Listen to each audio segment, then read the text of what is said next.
And for those of you who are involved in customer satisfaction or customer effort scores and NPS and various other things, typically you're asking people to volunteer to respond to a particular survey.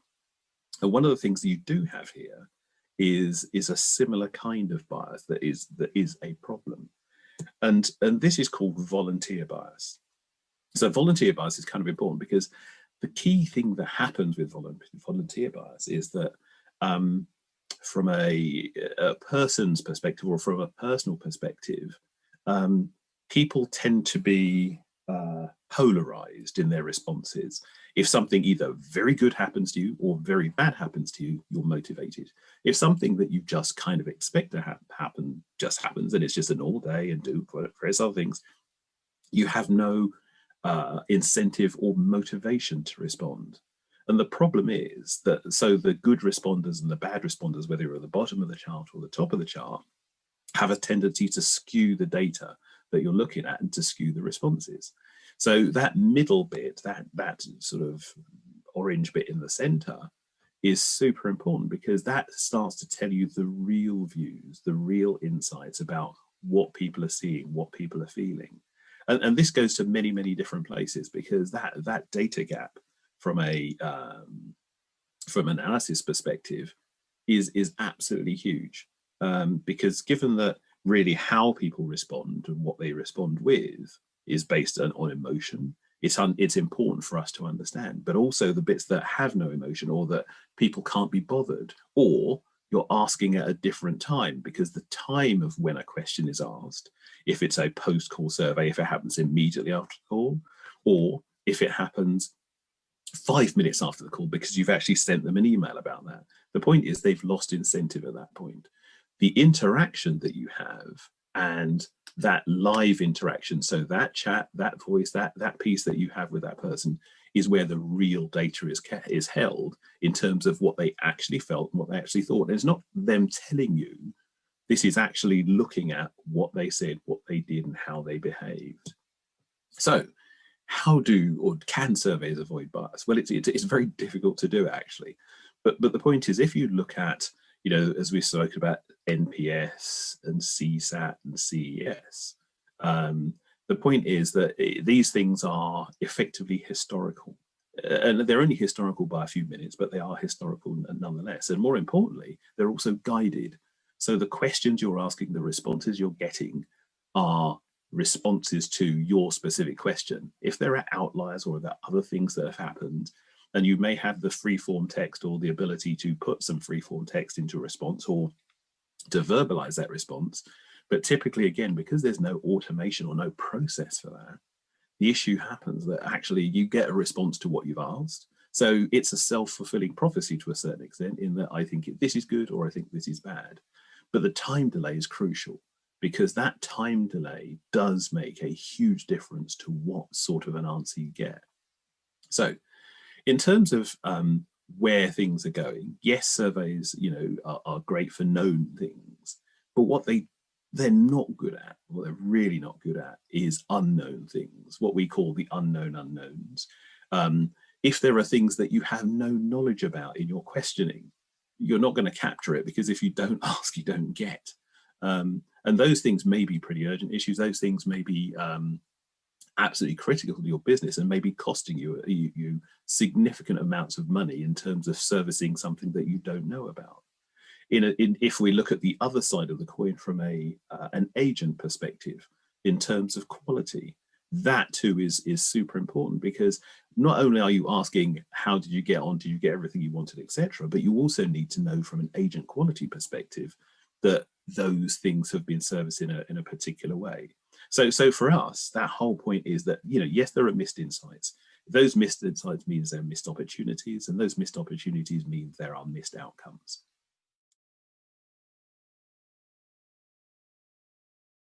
So Don talked about the avoidance of bias and how that is important and so on. And there are things that you can do with AI and with analyzing your conversations that could come under the biased view, and they could still be useful. So for example, if you know that there are some issues within your company and you want to investigate further, so this would be a biased view that you could take, and you can still use the analytics platform to help you with that. A much I think more exciting, I think, from the point of not knowing what is going on before you start your analysis, is when you're wondering what other issues your customers might have. So you might be aware of some things, but what about those that you're not aware of? And we're going to look at some examples to clarify what that looks like. So if I know that there are already issues with, for example, freezing, I know maybe I picked up maybe from the customer notes, maybe some manual analysis, maybe feedback, I know that there is an issue.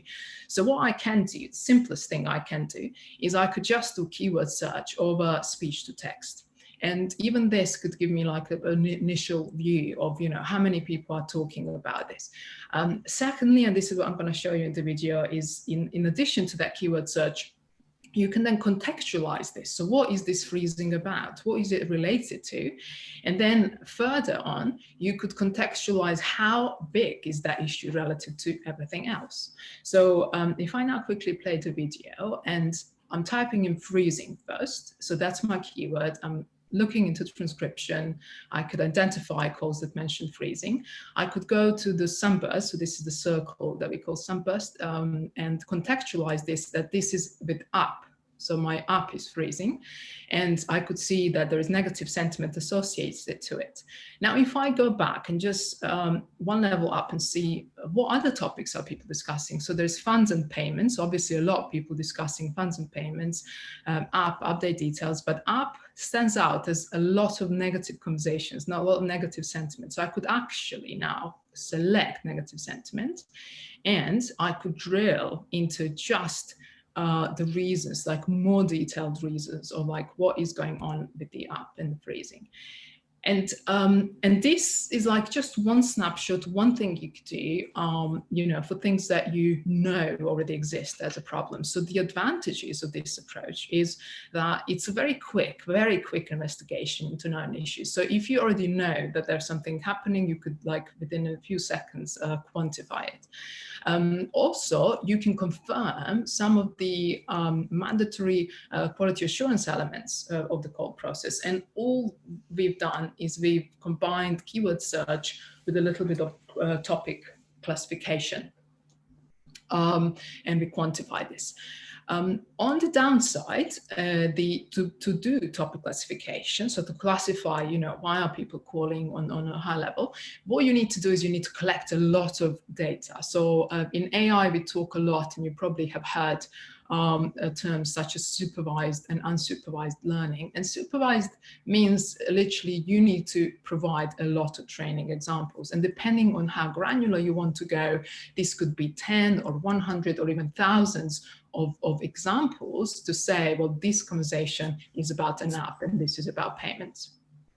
So therefore, the downside is that it could drive cost because you need to collect a lot of manual input. Now, there are, of course, ways to minimize that, so I won't talk about that for now. But let's look at the next view, which is the unbiased one. And here we now want to understand, could I understand anything else about the app freezing process, and anything that I don't actually know about. And so what I'm going to show you is that we're going to continue our app demo, and within the app I want to see bubbles. So you could already see them here at the bottom. So I want to understand different aspects of issues with an app, and then I'm going to play the call. So I'm in the context of the app, I'm showing the bubbles, and now the biggest bubble is downloading the app. I could click on it just to see a little bit of the context, and you could read what that is about.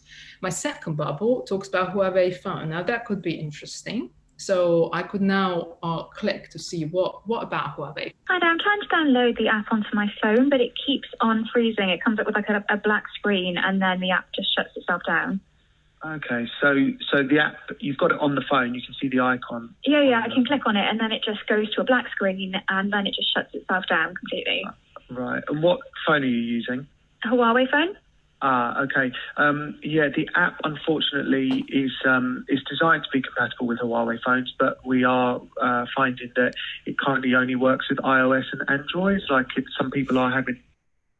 So what we looked at just now is that a thing like Huawei phone might be something that comes up and it's like relevant for 2 weeks and then it goes away. So things like this are only discoverable if you have a powerful technology mining this information from your data. So what is very good about using this unbiased view and the bubbles is that it can prevent incidents before they happen. So if you know that there is already an emerging trend, so it's emerging because it hasn't actually become significant yet, but it kind of is looking up, just like at the beginning of the pandemic, as we saw, like numbers going up, but still not at the peak, but they're going up. We can see a very clear trend. So you could actually then do something to prevent, the further escalation.